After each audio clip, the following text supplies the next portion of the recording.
Ano ang totoo dito sa kumakalat na post na ito, na tila ba naka-ready na daw itong si Sara Duterte para sa proclamation? Siguro, para sa akin siguro dating or old picture naman ito.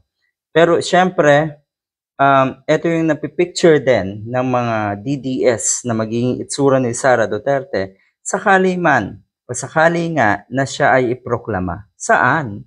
Saan siya ipoproklama? Sa Luneta? Baka doon siya. 'Di ba si Jose Rizal, anyway hindi naman siya bayani, waiting for her proclamation. President Inday Sara Duterte, kini-claim na daw niya 'yan netong mga DDS.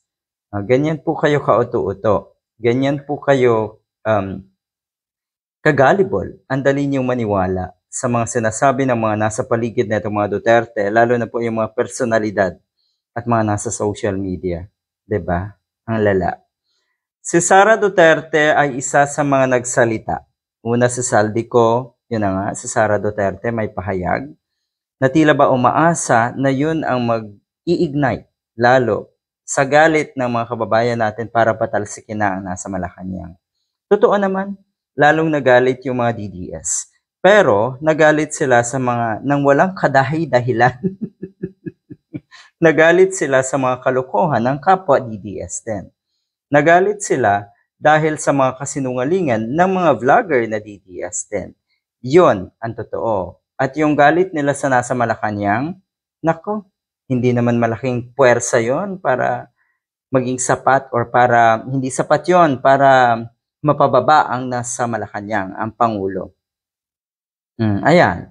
Hindi bababa sa pagkapangulo ang ating presidente kaya maghihintay sa wala ang ambisyosang si Sara Duterte na handa na nga daw pumalit kay PBBM. Bakit kasi atat na atat makaupo? Hindi na makapaghintay sa 2028.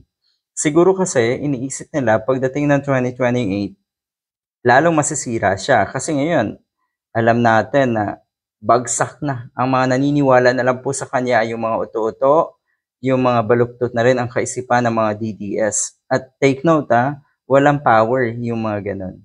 Walang power yung mga yan.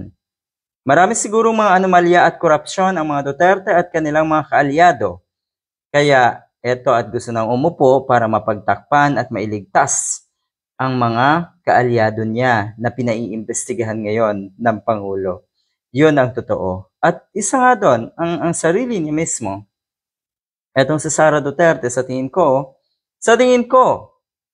ay nangangamba rin na baka maaresto ng ICC.